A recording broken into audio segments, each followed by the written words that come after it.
Bom dia, meu nome é Antônio. Eu vou apresentar para vocês alguns estudos de casos relacionados à corrosão no dia a dia, da disciplina de corrosão, e a professora é a Solange. Temos então o nosso primeiro estudo de caso, que é o caso 1. O sistema então será um parafuso em box de banheiro. Vocês podem ver então, temos um box de banheiro com um parafuso. Já podemos de cara perceber que ali tem uma pilha galvânica. E qual o material então? O material desse parafuso é aço carbono e do box é uma liga de alumínio. E quais são as condições então que eles estão? As condições são contato direto entre o parafuso rosqueado na parte metálica do box em um ambiente úmido, porque é um banheiro. E as observações que eu fiz? O parafuso apresenta óxido em sua superfície, enquanto o material de alumínio permanece em condições normais. Vocês podem ver na foto que o parafuso apresenta oxidação, característica marrom. E as causas, então? A formação de uma pilha galvânica entre o aço e o alumínio em contato direto. E qual o mecanismo, então, dessa pilha? A formação, então, de um par galvânico entre o ferro do parafuso e o alumínio da liga que compõe um box no banheiro. Então, neste caso, o potencial de redução do ferro é maior que o do alumínio. Porém, devido à formação de um óxido passivo sobre a liga de alumínio, faz com que a oxidação deste seja retardada e então o parafuso atua como ânodo e o box do banheiro como cátodo. Então, nesse processo, nós temos então uma, uma peculiaridade, porque se fossem em condições normais, o alumínio se oxidaria e o ferro reduziria devido ao potencial de oxidação. Porém, como aqui nós temos a camada passiva do alumínio, aconteceu ao contrário. E quais as possíveis reações dessa pilha galvânica são então o ferro oxidando, a ferro 3+, liberando 3 elétrons. Nós temos o alumínio, então ele reduzindo, o alumínio reduzindo a Al0. Então nós temos a reação global, que seria então o Al3+, mais o ferro 0, formando então o Al reduzido e o ferro 3+. E qual então a solução para esse sistema? Neste caso, deve-se fazer a substituição do material do parafuso por um do mesmo material da parte metálica do box. Visto que o ambiente é úmido, a tendência da corrosão é aumentar se nada for feito para a substituição do parafuso. Então, neste caso, nós devemos retirar, acabar com essa pilha galvânica. E somente podemos fazer isso colocando então o parafuso e o box do mesmo material. O caso 2, nós temos então, o sistema é composto de um hidrômetro de água de residências em contato com tubulação. Na foto vocês podem observar então a cor esverdeada desse hidrômetro.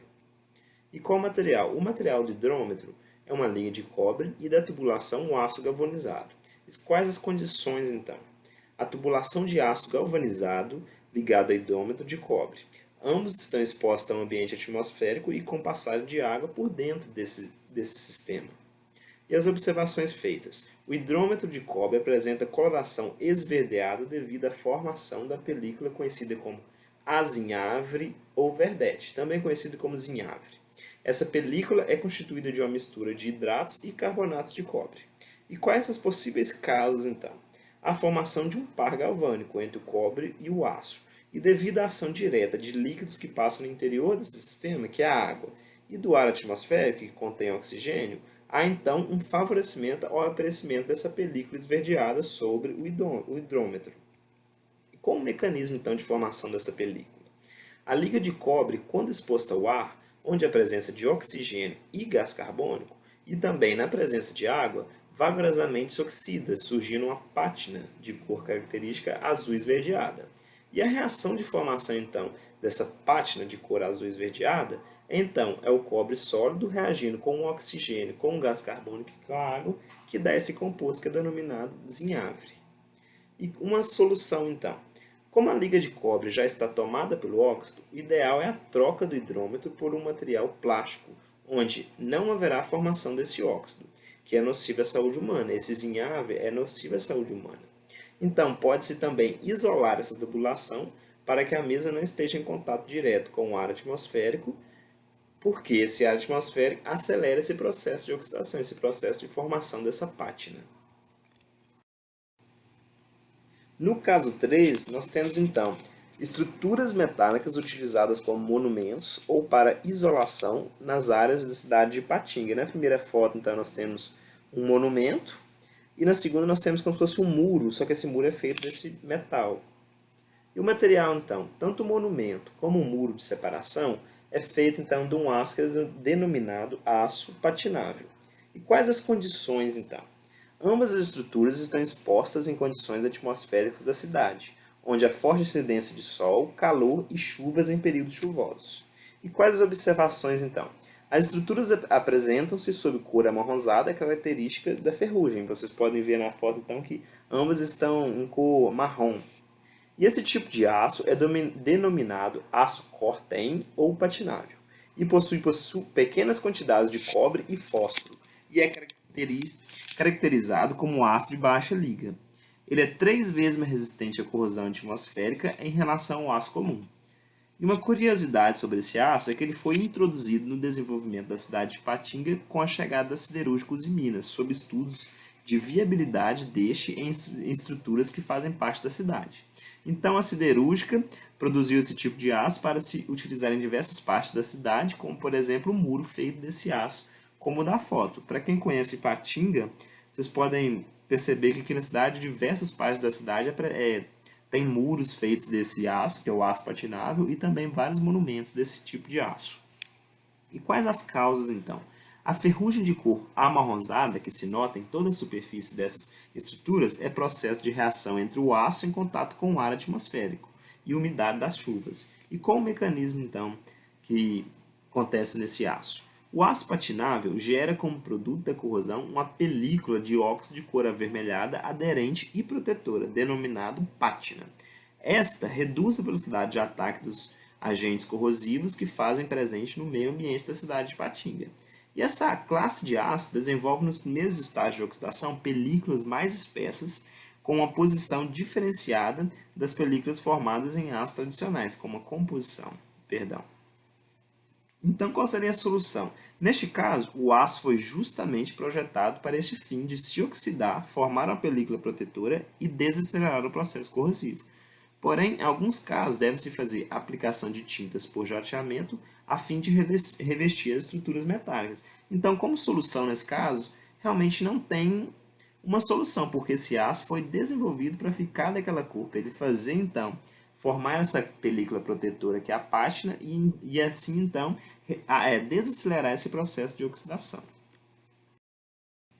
No caso 4, o sistema é uma faca utilizada em atividades do dia a dia em uma cozinha. Vocês podem ver, então, a faca enferrujada. O material, então, faca, que é composta de aço carbono, e as condições. A faca fica geralmente sobre a pia da cozinha, onde há presença de umidade constante. Quais as observações feitas? Em todo o corpo da faca há presença de óxido de cor característica marrom, como vista na foto. E as causas, então? O contato direto da faca, que é um metal com um teor de carbono considerável, juntamente com a água da pia e a umidade desse ambiente, causa a corrosão deste objeto. E o mecanismo, então? A exposição direta do aço carbono ao ar e água faz com que o processo da corrosão ocorra geralmente gerando a típica ferrugem de cor amarronzada que se observa na foto, que nós podemos ver. Então, as possíveis reações que ocorrem então na superfície da lâmina dessa faca são então o ferro se oxidando a ferro 2+, liberando elétrons, o oxigênio juntamente com água e esses elétrons formando então a hidroxila, então a junção do ferro oxidado, do oxigênio e da hidroxila formando então a ferrugem que se deposita na faca. E a figura abaixo então ilustra então o processo na superfície da faca. Nós temos então o aço carbono em contato então com o ar que contém oxigênio e a água, então formando um óxido de ferro e também a ferrugem que se observa na foto, de cor amarronzada na faca. E qual então a possível solução? O aço carbono tem uma certa tendência a oxidar comparado ao aço inoxidável. Logo, o ideal neste caso é fazer a substituição da faca por este material, ou mantê-la sempre em ambiente seco e livre de umidade, como na gaveta. Assim, o processo corrosivo será retardado. No caso 5, nós temos o sistema então de carroceria de carro com alto tempo de uso. Vocês podem ver na foto então um carro, que é um carro velho, cheio de oxidação. Vocês podem observar então na foto a oxidação do carro, a perda então da proteção, que é a tinta, e o material então, a carroceria do carro, constituída de aço bake hardening, que tem a sigla de BH, e é revestido com tinta. Eu pesquisei então sobre as partes do carro, então provavelmente eu creio que o material que é utilizado nesse tipo de carro na carroceria é o bake hardening, mas foi uma suposição, então provavelmente. E quais as condições? O carro está exposto a ar atmosférico com tempo avançado de uso. E observações. Observa-se que há presença de produtos de corrosão em algumas juntas da lataria do carro e que nesses locais o revestimento foi perdido.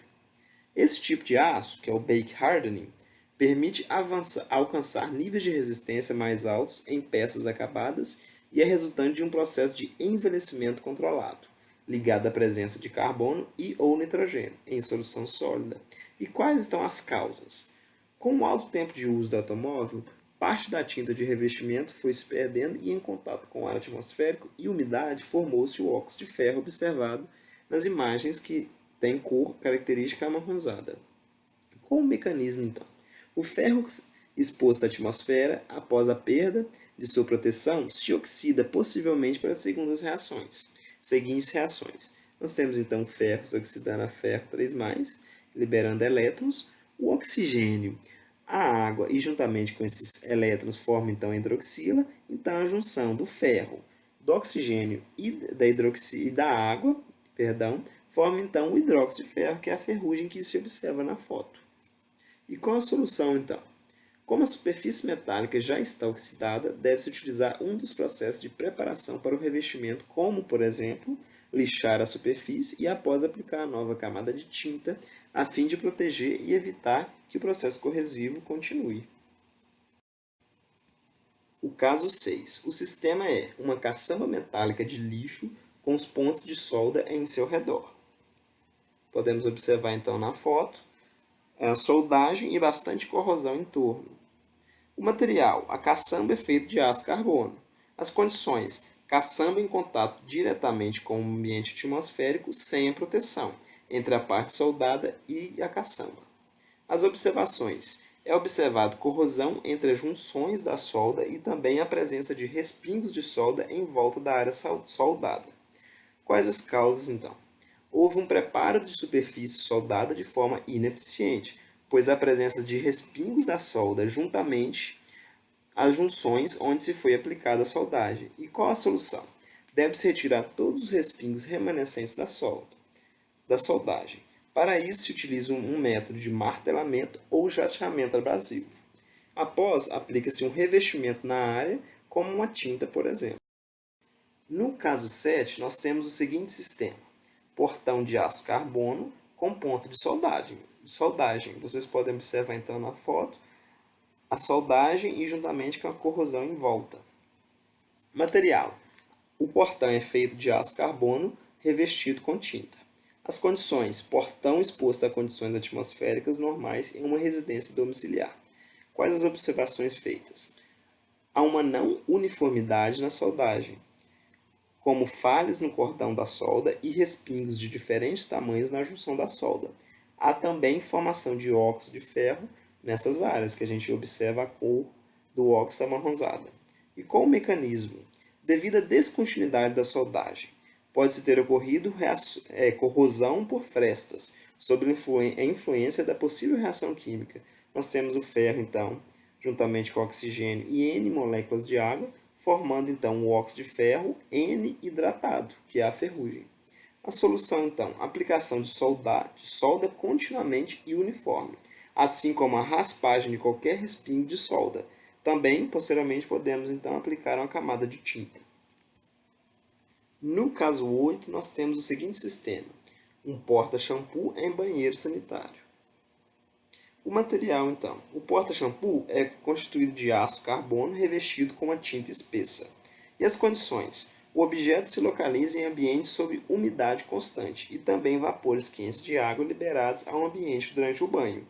E as observações feitas? Presença de óxido de ferro nas regiões onde houve perda de revestimento, observando-se então a cor amarronzada do óxido. E o mecanismo?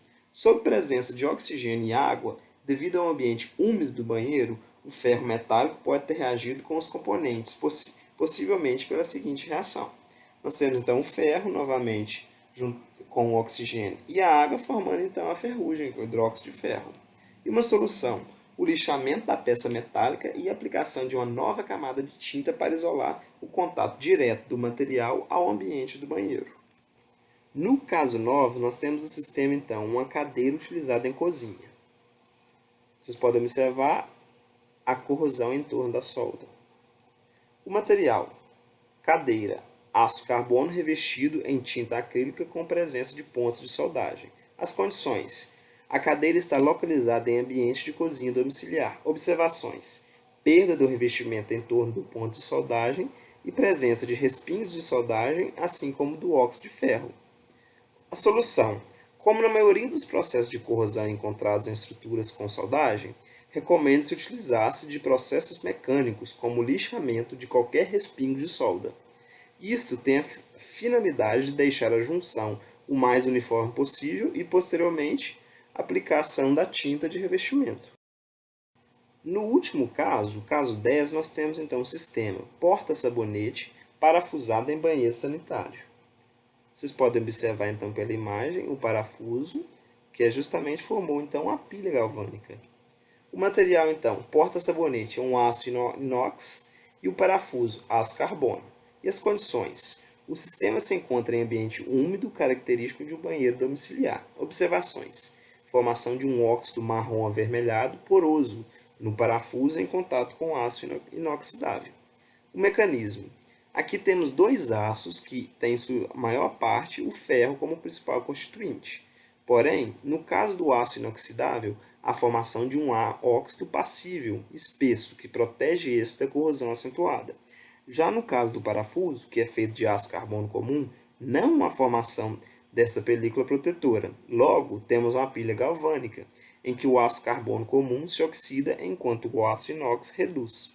Uma solução: deve-se haver a substituição do parafuso do aço carbono comum por um de aço inoxidável para que evite a formação de uma pilha galvânica que se formou no sistema. Ademais, em ambientes úmidos, procura sempre se escolher o aço inox em relação ao aço comum, porque no banheiro é um ambiente muito úmido, então sempre devemos escolher o aço inoxidável quando se comparado ao aço inox ou aço comum, o aço carbono comum. Eu gostaria de agradecer à professora pela oportunidade, espero que tenha explicado certo e qualquer dúvida pode contactar-me. Muito obrigado.